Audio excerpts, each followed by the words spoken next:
Did you know that 85% of people say they aren't living up to their creative potential? That's a staggering number. Even worse, research shows that the average person has fewer creative ideas as they grow older. Creativity doesn't disappear, it just gets buried under years of conventional thinking. We live in a world where we follow rules without questioning them. But what if the very rules we follow are the ones keeping us stuck? What if creativity isn't about being born with talent, but about unlearning everything holding us back? In this video, we're going to break the chains of traditional thinking. We'll explore how to unlearn mental habits, embrace the absurd, and tap into the dangerous power of curiosity.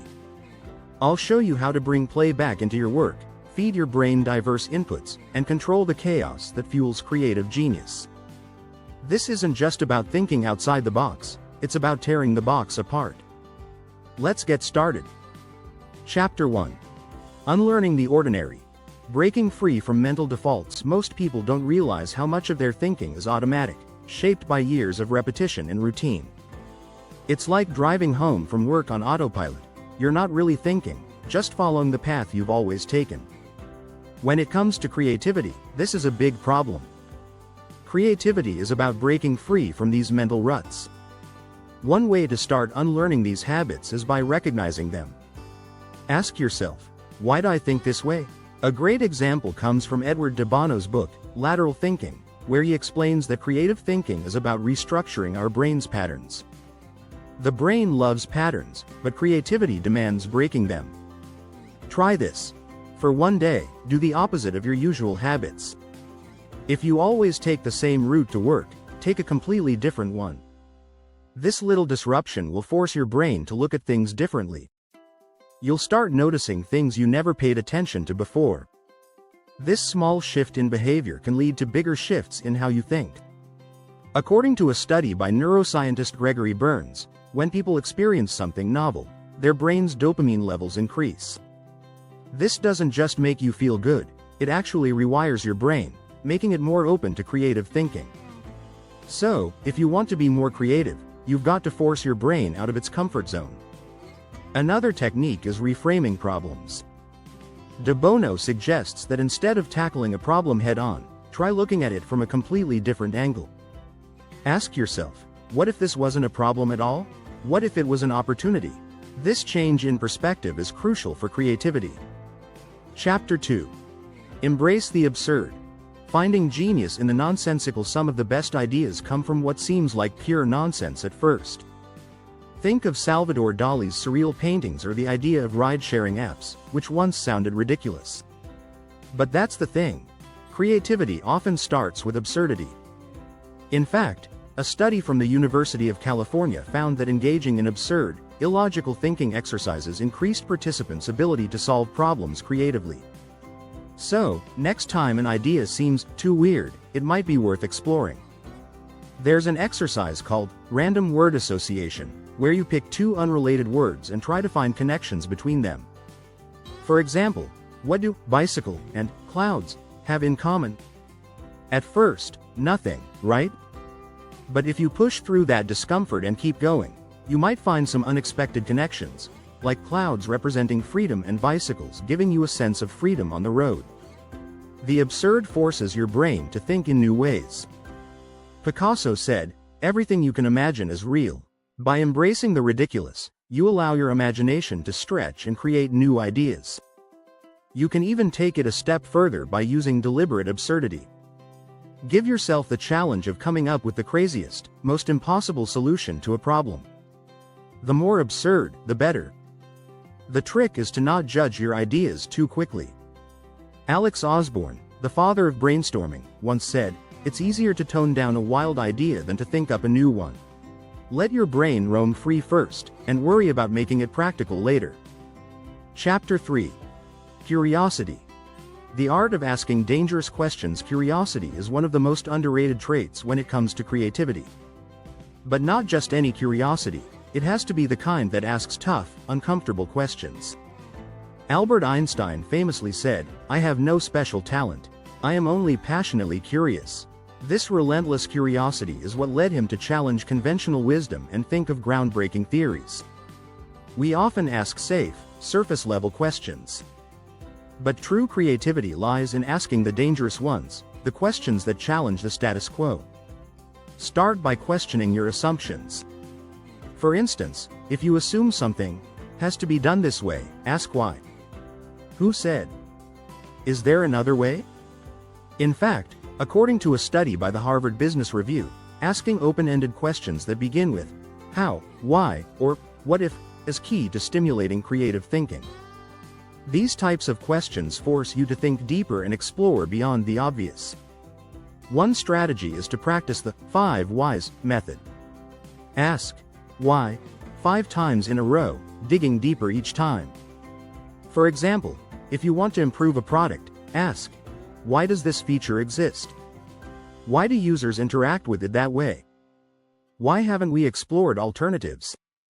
By the time you get to the 5th why, you might uncover a whole new problem or opportunity you hadn't seen before.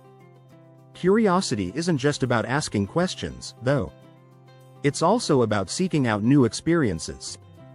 A study by psychologist Todd Kashdan found that curiosity leads to greater life satisfaction and improved problem-solving skills.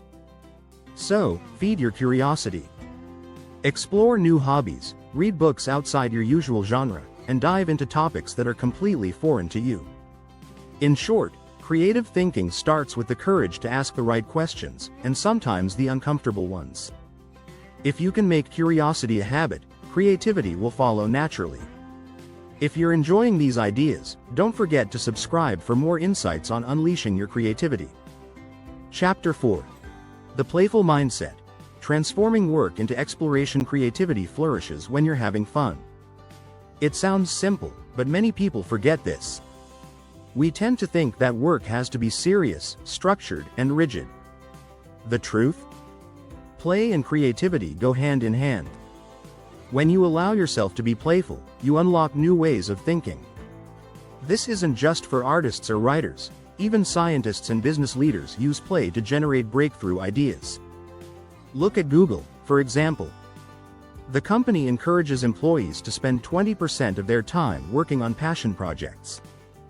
This playful approach led to the creation of Gmail and Google Maps, 2 of their most successful products. It shows that creativity thrives when work doesn't feel like work. A famous study from psychologist Mihaly Csikszentmihalyi backs this up. He found that people are at their most creative when they enter a state of flow.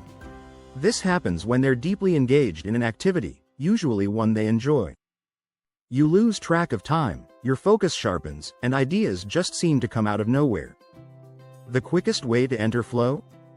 Approach your work with a sense of play. One strategy to foster a playful mindset is to gamify your tasks. Turn boring, repetitive work into small challenges or competitions with yourself. For example, if you're brainstorming, set a timer for 10 minutes and see how many ideas you can come up with. You'll be amazed at how much more creative you become when you're having fun. Another tip: mix up your environment. Play isn't confined to your desk. Go for a walk, work in a new cafe, or doodle while you think. Studies show that a change of scenery can spark creativity by making your brain more flexible and open to new connections. Ultimately, the more you can turn your work into exploration and play, the more creative energy you'll tap into. Chapter 5. Diverse inputs. Feed your brain a wild diet. One of the biggest myths about creativity is that it comes from within. In reality, creativity is often sparked by what's outside of us, our experiences, the things we read, the people we meet. Your brain works by connecting dots, and the more diverse your inputs, the more dots you have to connect. A study by the University of Graz found that people who regularly expose themselves to diverse cultural experiences are more likely to come up with creative solutions. Think of your brain as a sponge. If all you soak up is the same content, your creativity will dry out. But if you feed it a varied diet of different perspectives, ideas, and experiences, it will stay fresh and full of possibilities. One way to boost your creativity is by deliberately seeking out new and diverse influences. This could mean reading books outside your usual genre, listening to music from a different culture, or even trying a new hobby. Steve Jobs once said, "Creativity is just connecting things." The more things you expose yourself to, the more connections your brain can make. Travel is another great way to feed your creativity. Experiencing different cultures, foods, and environments shakes up your mental routines and helps you see things from a new angle. Research by Columbia Business School showed that people who live abroad are 30% more likely to come up with creative solutions to problems. You don't even have to travel far, just shaking up your daily routine can have a similar effect. If you usually read tech blogs, try picking up a book on architecture or psychology. If you're always indoors, go to a park or art gallery. It's these seemingly small shifts in input that can lead to big leaps in creativity. In short, the more varied your inputs, the more original your ideas will be. So keep feeding your brain a wild, diverse diet, and watch your creativity grow. If you found these insights valuable, make sure to subscribe. Join our community to keep exploring creativity and unlock your full potential.